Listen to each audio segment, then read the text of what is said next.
Alright. Ang ganap ngayon dito sa Davao City sa may SM Annex Building, SM City Davao sa may Ecoland ay cultural presentation ng ating mga hiyas ng Kadayawan contingents or contestants, representatives sa mga tribo. So, hindi pa tayo ganun kalit.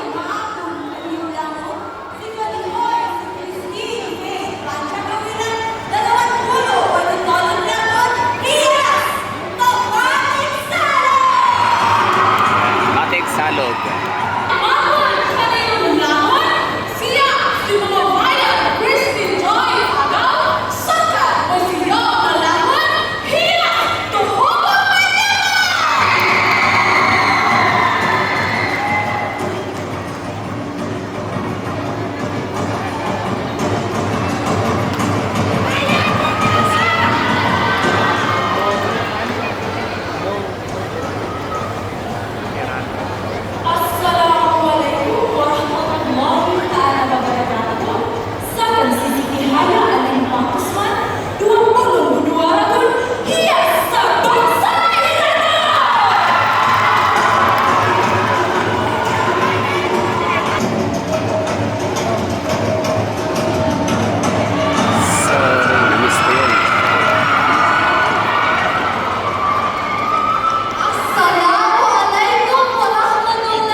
So, speech ng empleyado sa SM yata. Pero ito yun ha, bali i-share ko lang sa inyo, trivia lang ho tayo dito.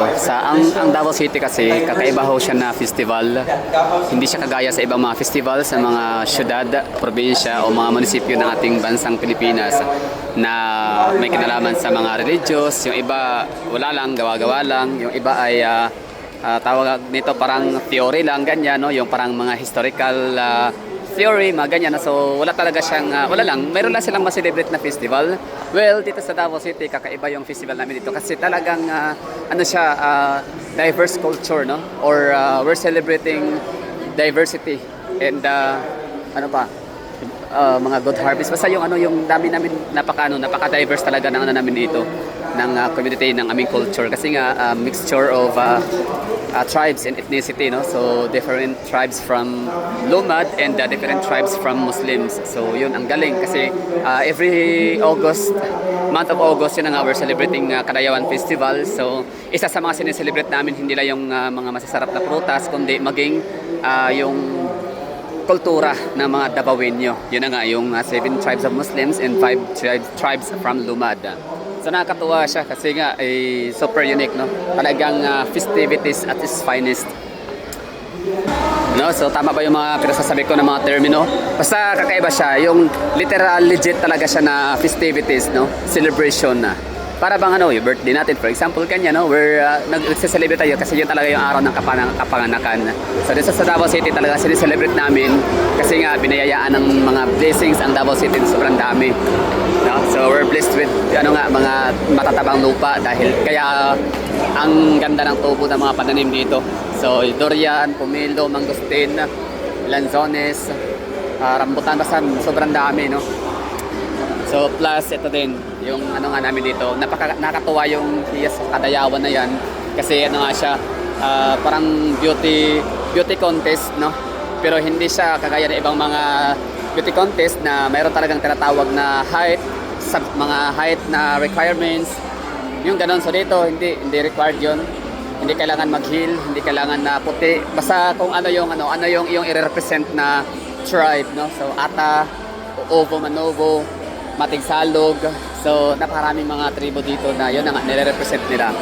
So ayun, beauty and brain, and yung kung nagawa mo talaga ng maayos or na-represent mo talaga ng maayos ang iyong tribe and culture, so panalo ka. Tapos advocacy. So ano ba yung mga advocacy dito? Kasi doon nagbabase yung yung parang mananalo sila base sa kailang advocacy. Kung ano ba yung gusto lang isulong, ano yung gusto lang i-promote pag sila ang mananalo as hiyas ng Kadayawan, gano'n, no? So yun, yun lang yung aking abot na aking mga kaya, yung pagkakaalam ko lang.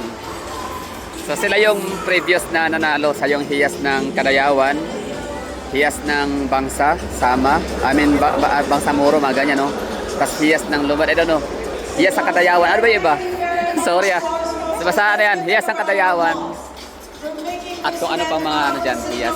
Basta tatlo yan, tatlong corona. Yung pinaka grand prize talaga yung hiyas ng Kadayawan. Ayan na. We have representation of cultural community, that's 30%. Performance and execution, 30%.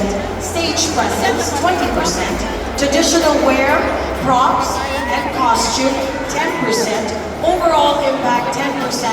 A total of 100%. So you're going to see all of our 11 candidates right here on this very stage, and they're going to showcase their tradition, their culture through dances and songs or poem, whatever it is.